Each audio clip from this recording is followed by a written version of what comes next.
Got home early from a medical workshop. 99 people were in my house under a banner. Family means forever. My parents and brother threw a reunion without me. I said nothing. 2 weeks later, 105 missed calls. My brother was screaming.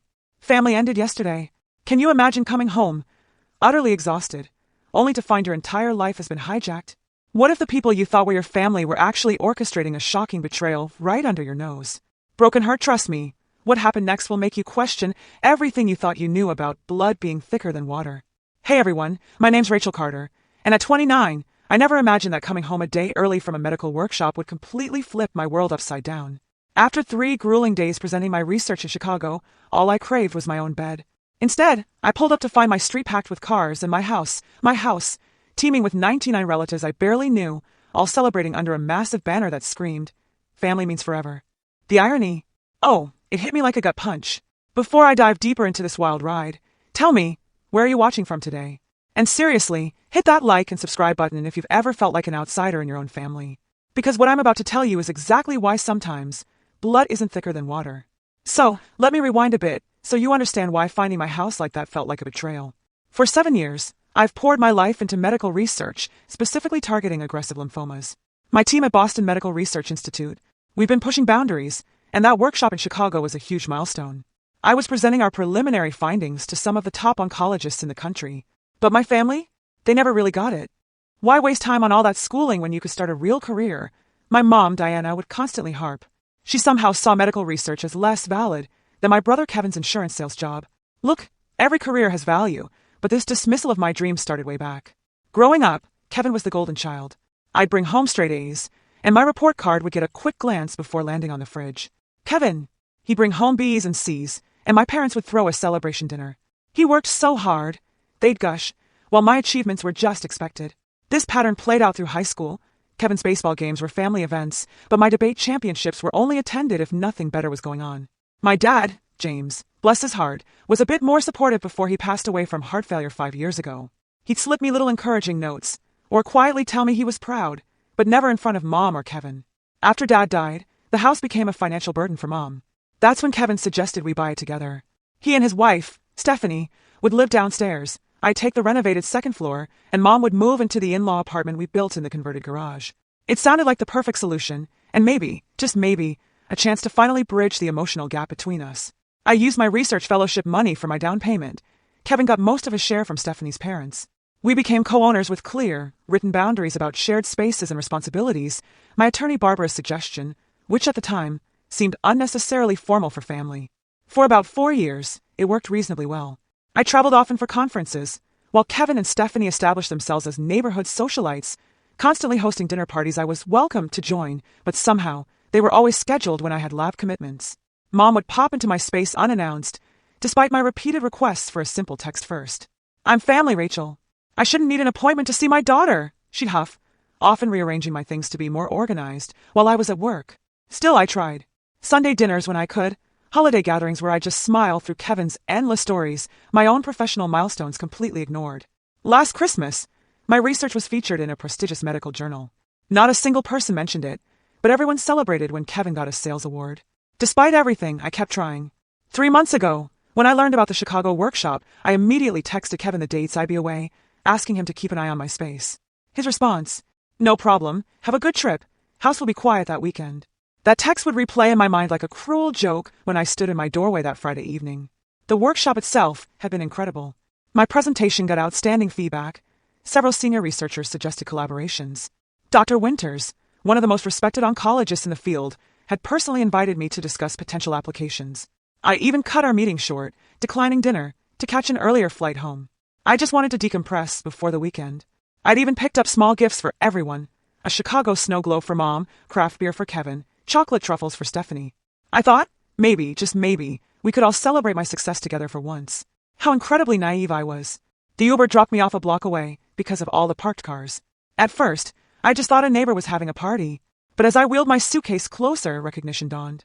Uncle Robert's vintage Mustang, Aunt Patricia's minivan, Cousin Michael's motorcycle.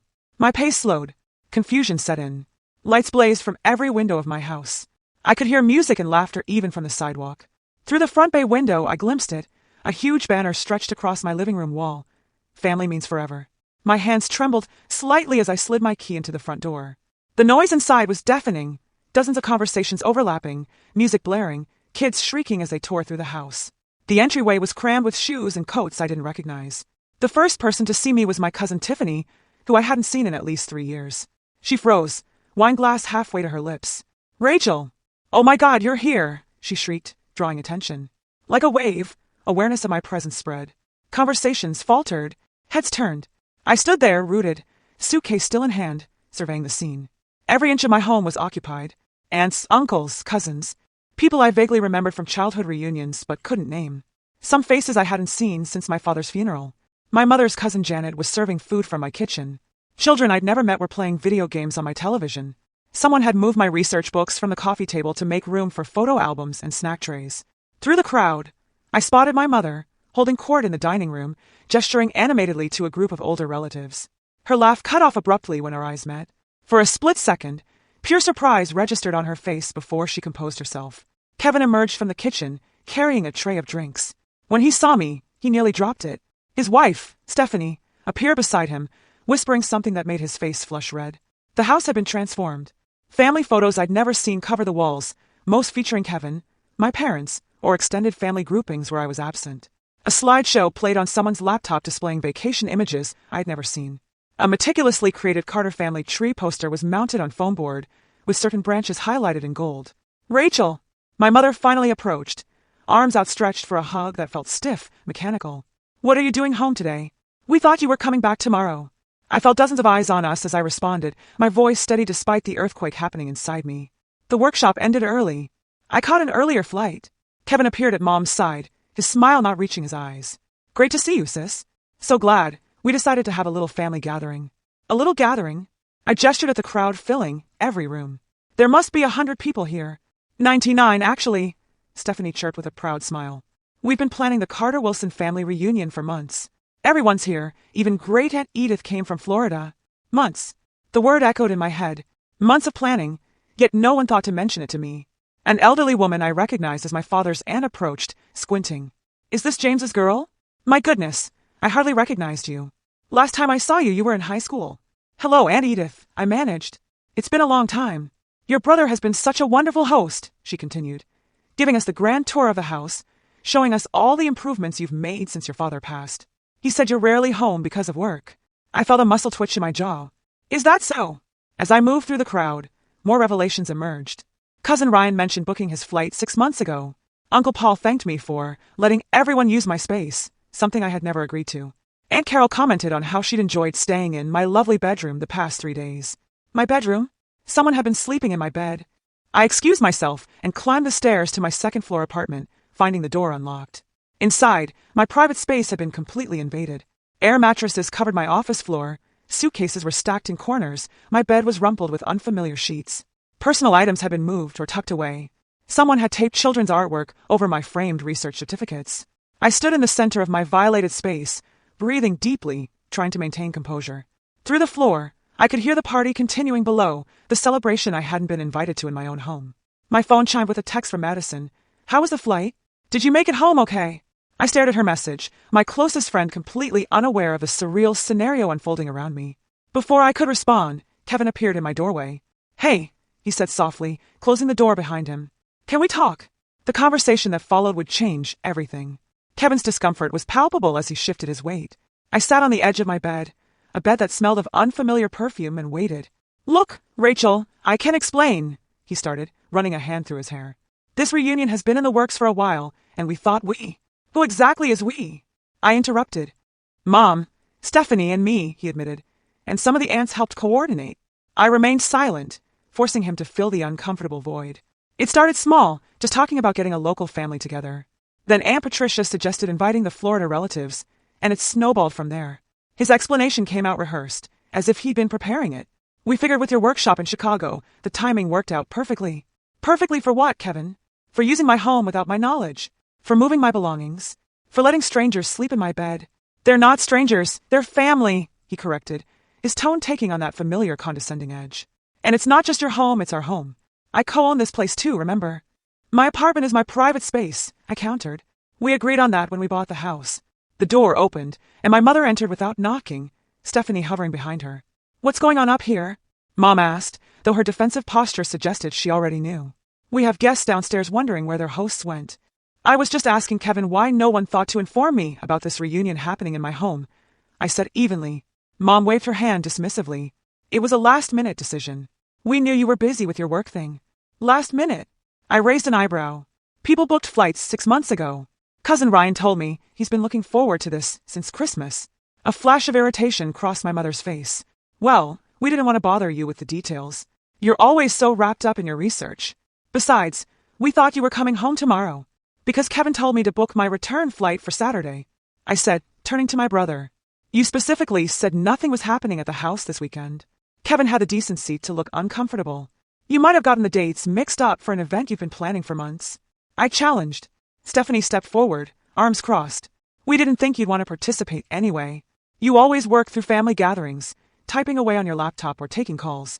So, rather than invite me and let me decide, you deliberately scheduled it when I'd be away and lied about the dates.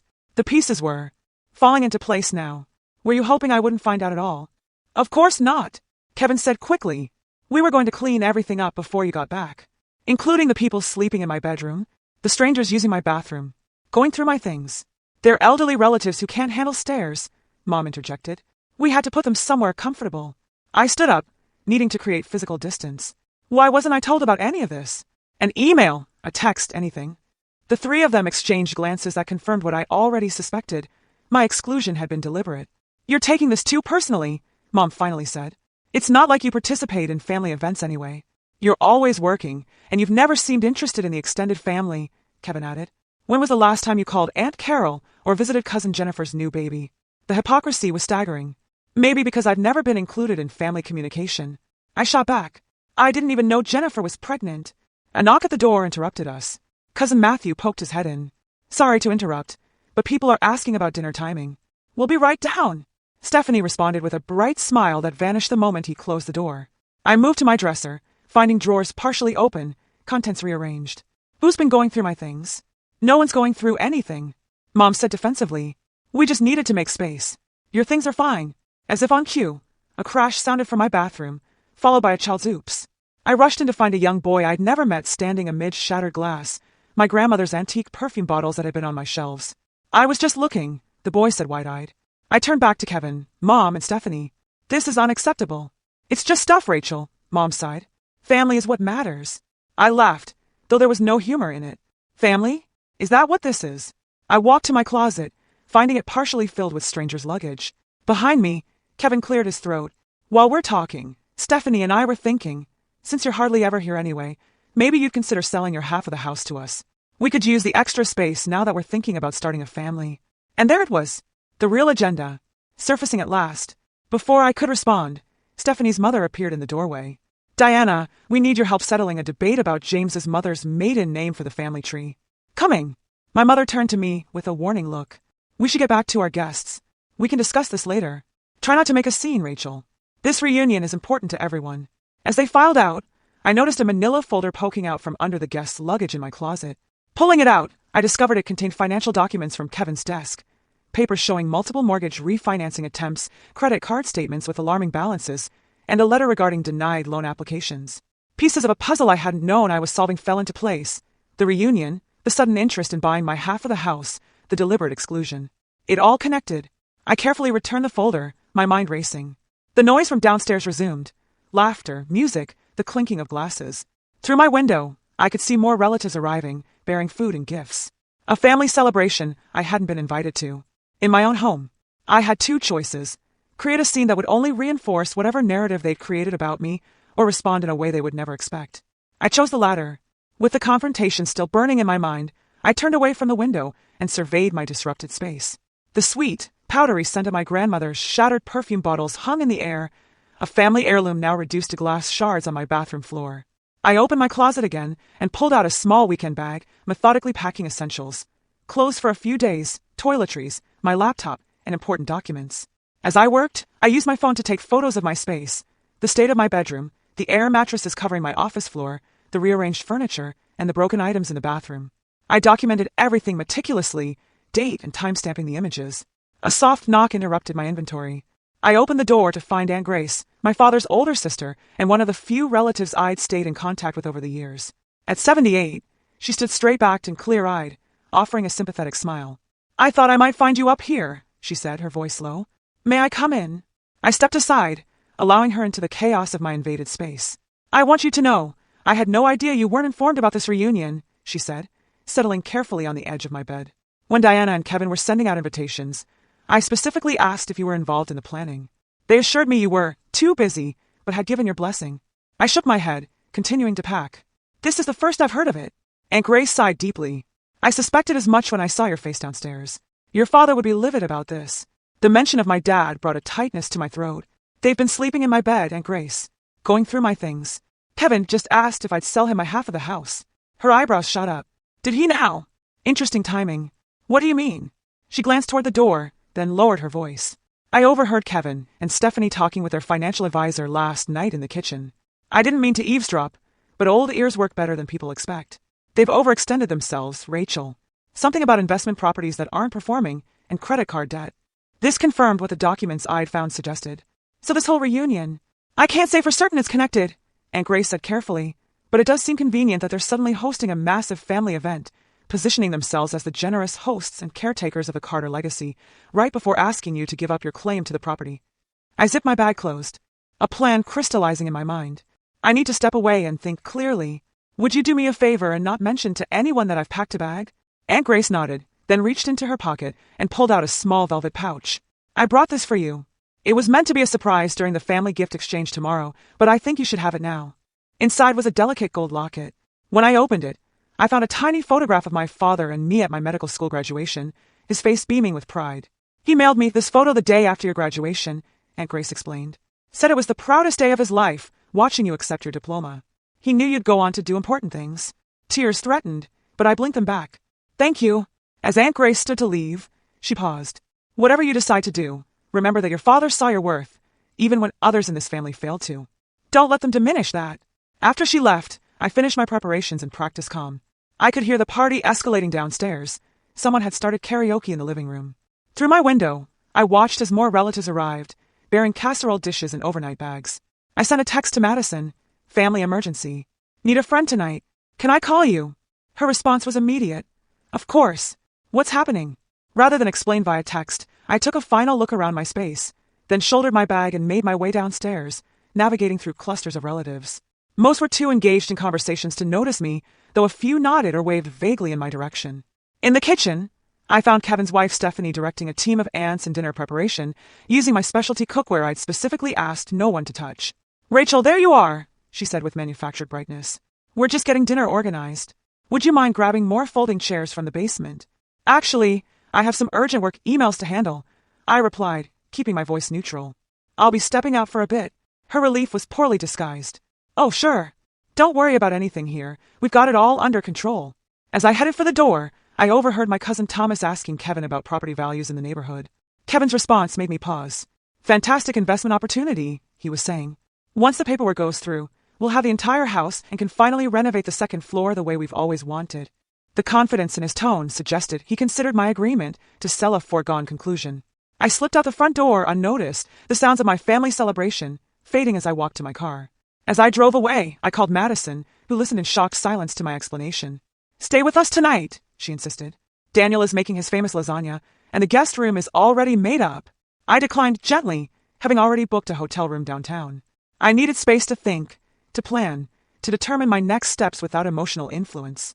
The hotel lobby was quiet, a stark contrast to the chaos I'd left behind. As I checked in, the receptionist smiled professionally. "Business or pleasure trip?" "Neither," I answered honestly. "Just creating some necessary distance."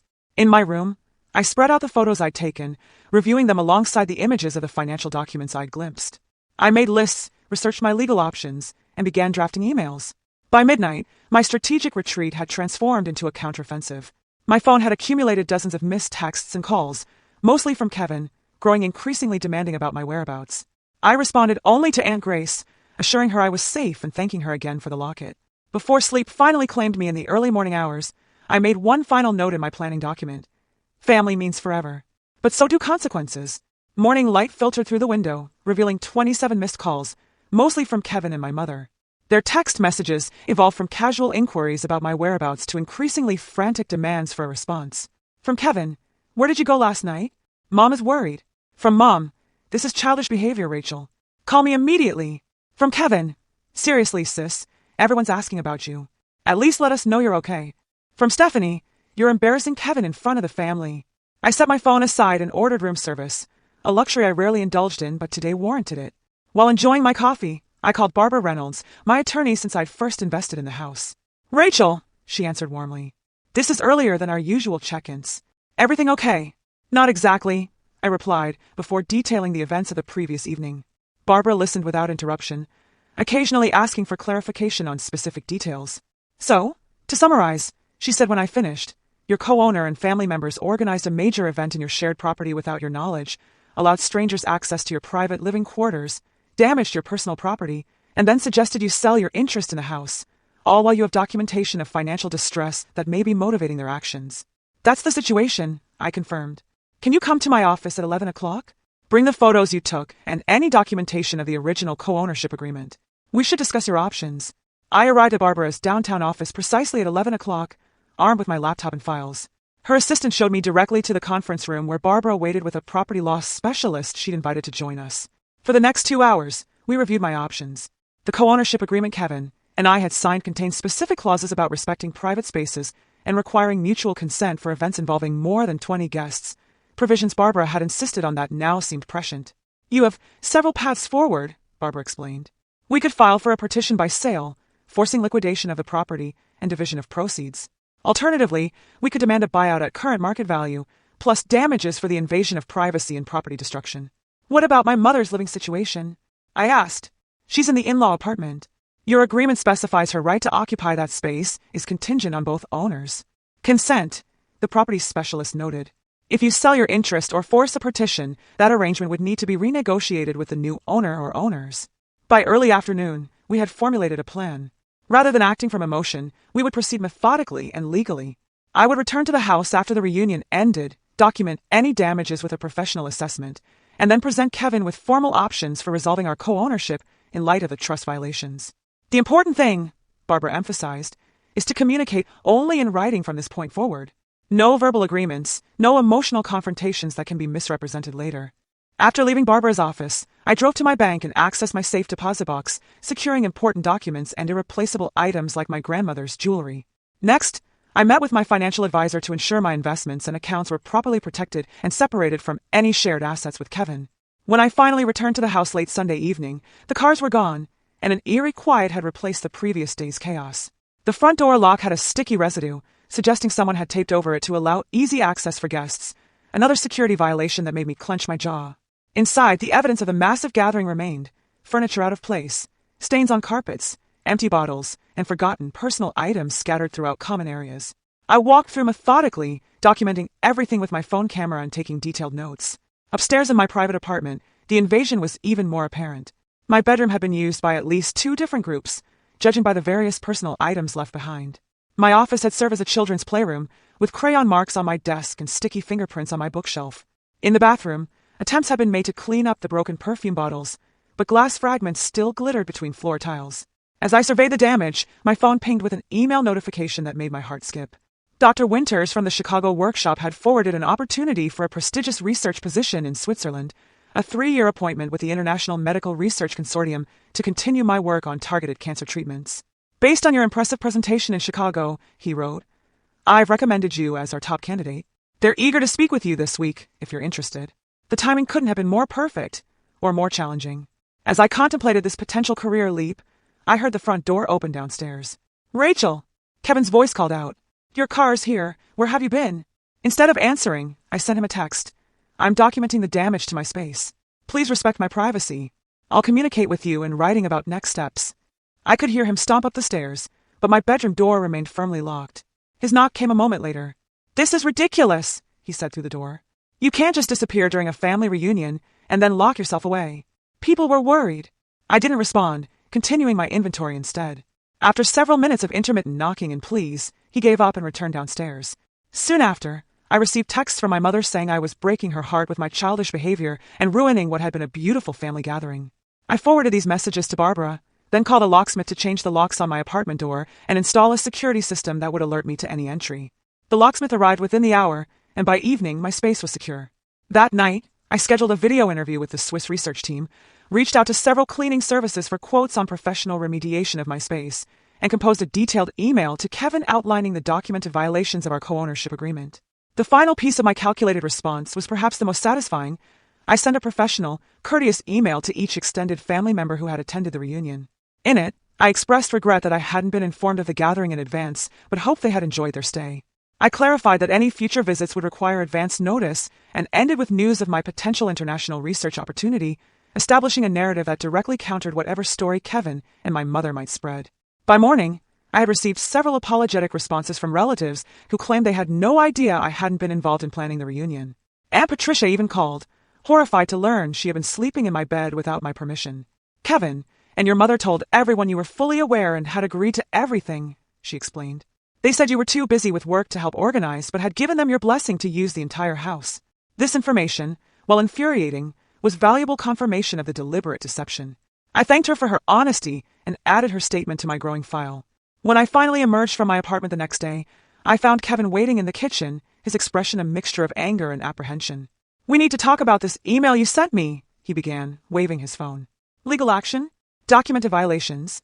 This is family, Rachel, not some business transaction." I maintained my composure. I prefer to communicate in writing from this point forward.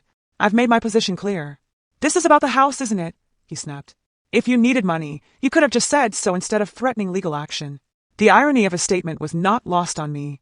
"This is about respect, Kevin. Something that was clearly lacking when you decided to host 99 people in our home without my knowledge or consent." His face flushed. "You're never here anyway. Always at work, always too busy for family. What difference does it make if we use the space when you're gone?" "The difference," I said evenly, "is that it's my home too. My name is on the deed, my money paid for half of it, and my private space was violated. So you're going to punish everyone over one misunderstanding," he pleaded. "Mom is beside herself. Stephanie is in tears. Is that what you want?" I gathered my car keys, ready to leave for my scheduled meeting with the Swiss research team. "What I want is respect for my property and privacy. Everything else is outlined in the email from my attorney. I suggest you read it carefully and consult your own legal counsel." As I walked out, I could hear him on the phone immediately, his voice tight with panic as he presumably called my mother. Their problem had now become very real, and my solution was already in motion. The video interview with the International Medical Research Consortium exceeded my expectations. Dr. Winters had apparently given me a glowing recommendation, and the team in Switzerland seemed genuinely excited about my research approach. The position offered not only professional advancement, but also a housing allowance and relocation package. "We would need your commitment within 2 weeks," Dr. Mueller, the program director, explained. "Our grant cycle begins next month, and we need our team in place." I expressed strong interest while being transparent about my current situation. "I have some personal matters to resolve, but I don't anticipate any obstacles to accepting your offer." After the call, I sat in my car in the parking garage, letting the opportunity sink in. 3 years in Switzerland, continuing my research with increased funding and resources, working alongside international experts in the field, it was everything I had worked toward. The timing couldn't have been more serendipitous. Rather than returning home, I drove to a quiet cafe to map out my next steps. The Switzerland offer provided leverage and a timeline. Now, I needed to execute my plan methodically. My first stop was a property management company specializing in high-end rentals. I met with their director, explaining my situation in broad strokes. "I co-own a property, but will be relocating internationally. I'd like to retain my ownership interest, but have my portion professionally managed and rented during my absence." The director, Ms. Collins, asked thoughtful questions about the property and the co-ownership arrangement. "We've handled similar situations before," she outlined. "The key is establishing clear boundaries and expectations with the co-owner."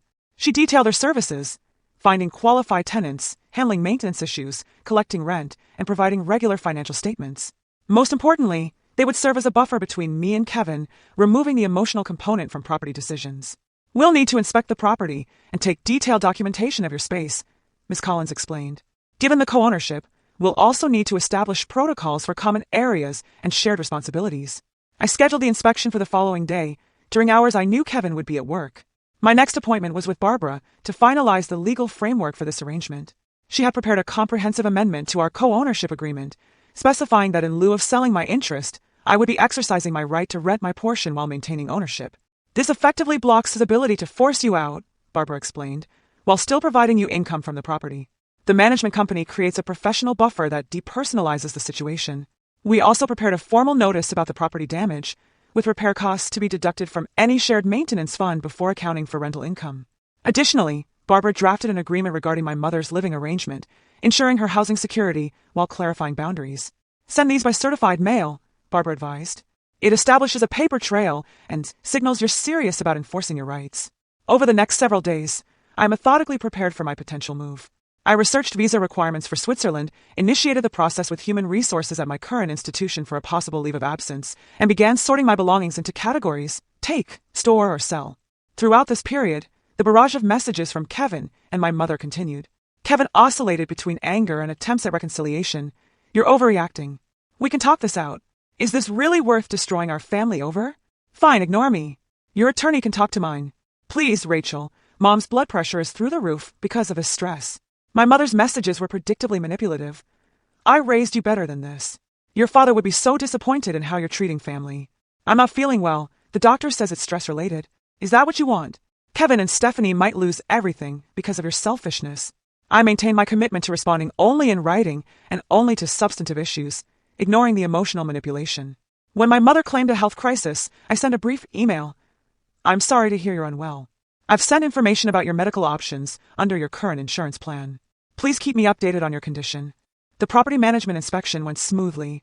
Ms. Collins was thorough and professional, documenting the current state of my space and identifying areas needing repair from the reunion damage. She seemed unimpressed when Kevin arrived home unexpectedly during the inspection. Who's this? He demanded, watching as she photographed water damage on my ceiling. I'm Jennifer Collins from Elite Property Management, she replied calmly. Dr. Carter has engaged our services to prepare her space for rental management. Kevin's face went through a fascinating transition, from confusion to comprehension to alarm. Rental? What rental? Rachel, you can't rent out your portion of the house. Actually, she can, Ms. Collins interjected before I could respond. The co-ownership agreement explicitly permits either owner to rent their portion, provided proper management is in place. We'll be handling all aspects of the tenancy to ensure minimal disruption to the property. Kevin followed us through the remainder of the inspection, peppering me with questions. I directed them to Ms. Collins, or answered with brief, factual responses. When he realized I wouldn't engage in an emotional confrontation, he retreated to call my mother, who predictably appeared at the house 30 minutes later. I was in my office packing books when she entered without knocking, despite the new lock. She must have convinced Kevin to use his emergency key.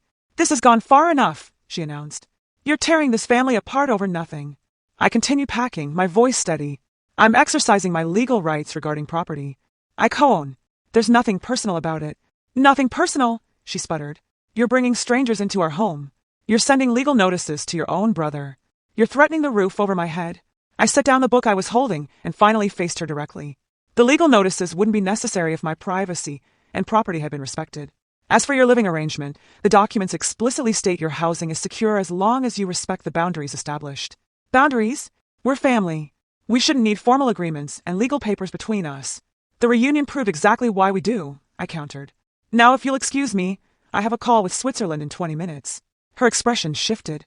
Switzerland? What are you talking about? For the first time since discovering the reunion, I allowed myself a small smile. I've been offered a research position with the International Medical Research Consortium. 3 years in Geneva, with the possibility of extension. The news hit her like a physical blow. You're moving to Switzerland? Just like that? What about your job here? What about this house? What about your family? My current institution is supportive of the opportunity. The house will be managed professionally in my absence. And family. I paused, choosing my words carefully. Family will always be family, but sometimes distance provides necessary perspective. She left in tears, and I felt a momentary twinge of guilt that dissolved when I received a text from Kevin an hour later. You've made Mom sick with worry. Hope you're satisfied with yourself. The certified letters were delivered the following day. By evening, I had received a terse email from an attorney representing Kevin, requesting a meeting to discuss alternatives to the proposed arrangement. Progress. The Swiss position was formally offered 3 days later. I requested a week to finalize my decision, which was graciously granted. During that week, I met with Kevin and his attorney in Barbara's office, neutral territory where emotions could be contained by professional decorum.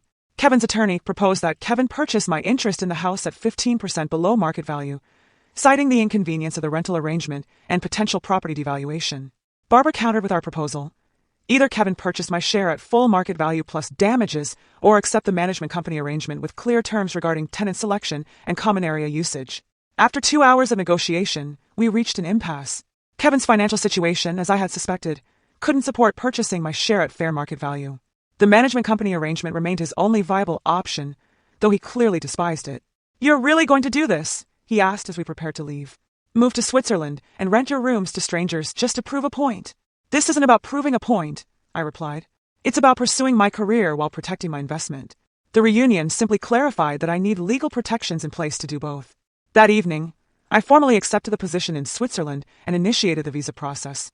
As I packed my apartment over the following days, the missed calls and messages continued to accumulate. I responded only to practical matters, maintaining the emotional distance that now felt necessary for my well-being.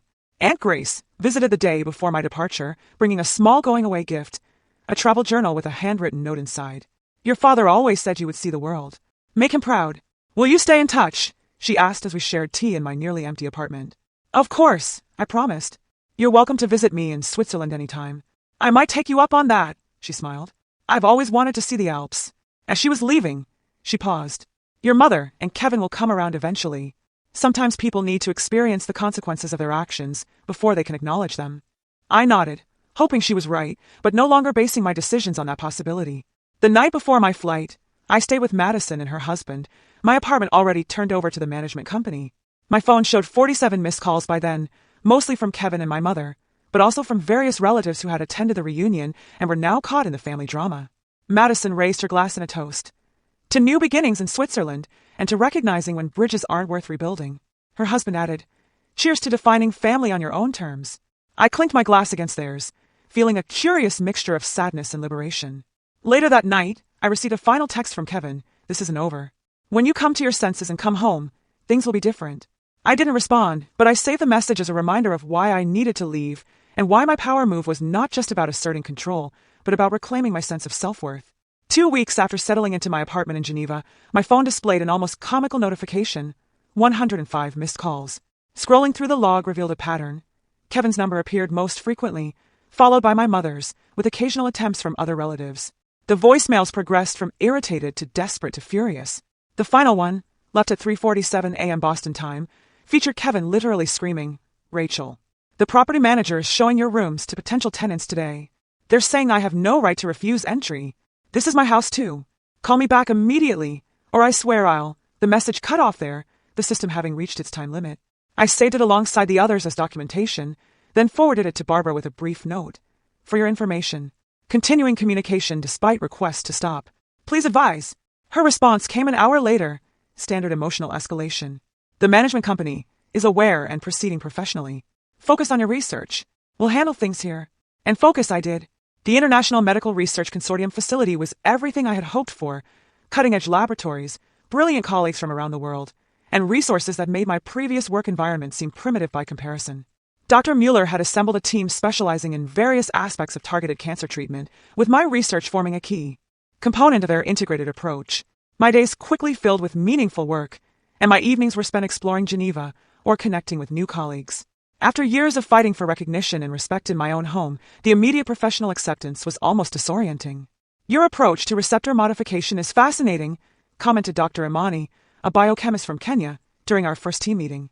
"I've been following your publications since your second paper in the Journal of Experimental Oncology."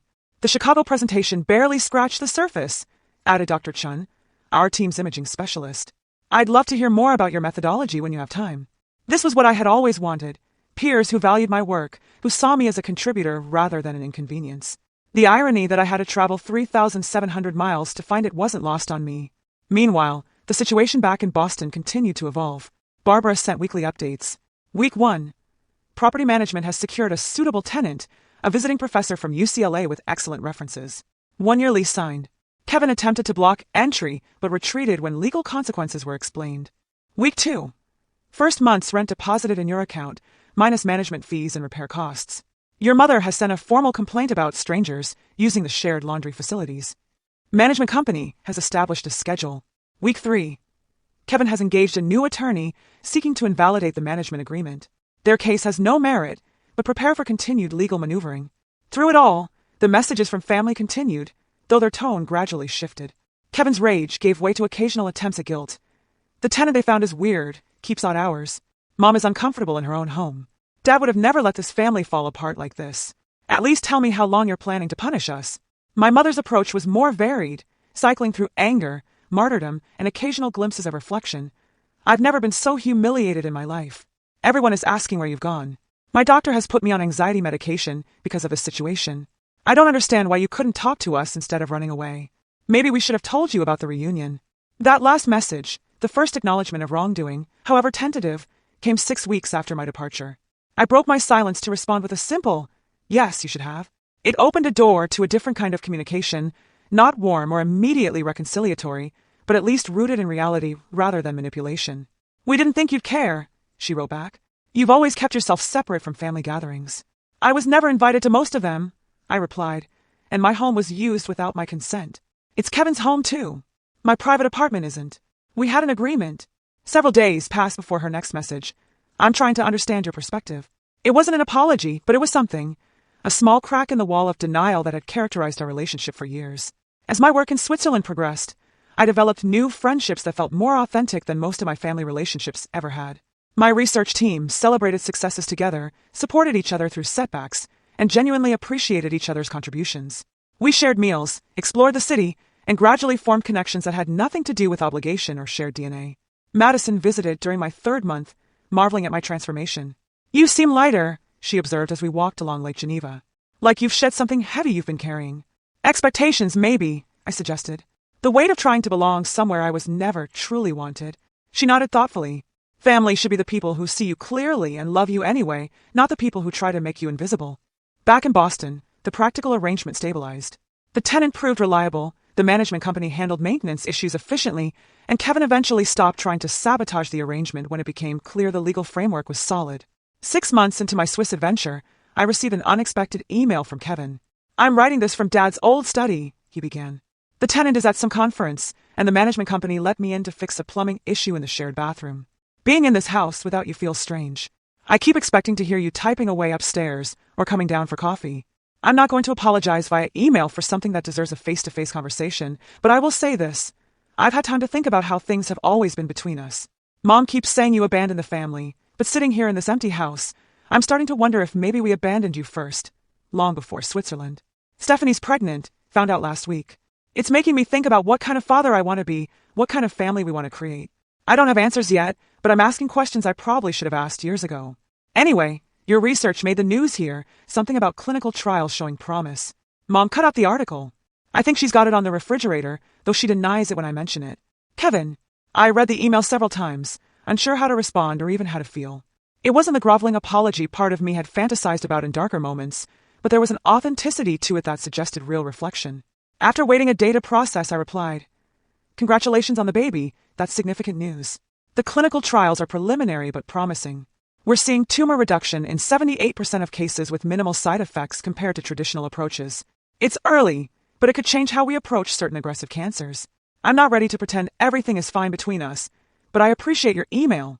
The house was always more your dream than mine. My work is my home now, and for the first time, I'm surrounded by people who value what I contribute. Tell Mom I'm glad she kept the article. Rachel." Our communication continued sporadically after that. Not warm family chats, but civil exchanges that acknowledged our shared history without sugarcoating the broken parts. Kevin sent ultrasound pictures. I sent links to published research. Papers. Mom occasionally added brief notes to Kevin's emails, gradually finding her own voice in our new dynamic. As my 1-year anniversary in Switzerland approached, Barbara forwarded a formal offer from Kevin. He wanted to buy my share of the house at full market value, having secured financing through Stephanie's parents and a new mortgage. "Your decision," Barbara noted. "The management arrangement is working well, but this would give you a clean break if that's what you want." I discussed it with my new friends over dinner that evening, something I would never have done before, making important decisions without seeking external perspective. "What would selling mean to you?" asked Lucia, a neurologist from Brazil who had become a close friend. "Financial security," I replied, "and freedom from an arrangement that still requires some emotional energy to maintain. But," prompted Dr. Amani, now both colleague and confidant, "it feels like erasing myself from the family narrative entirely." I admitted, like confirming I never really belonged there. "Or," suggested Mark, a Swiss researcher whose family had lived in Geneva for generations, "perhaps it's recognizing that your story continues elsewhere, and that's perfectly valid."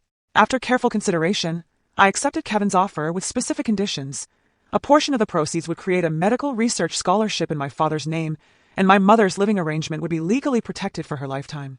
The paperwork was finalized without drama, the funds transferred cleanly.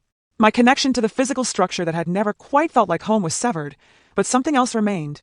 A tenuous thread of family connection rebuilt on more honest terms. A year and a half after my dramatic departure, I returned to Boston for a conference. I arranged to meet Kevin, Stephanie, and their 2-month-old daughter, Emily, for dinner. My mother joined us, looking older but somehow softer than I remembered. The conversation was awkward at times, with carefully avoided topics and occasional tense silences.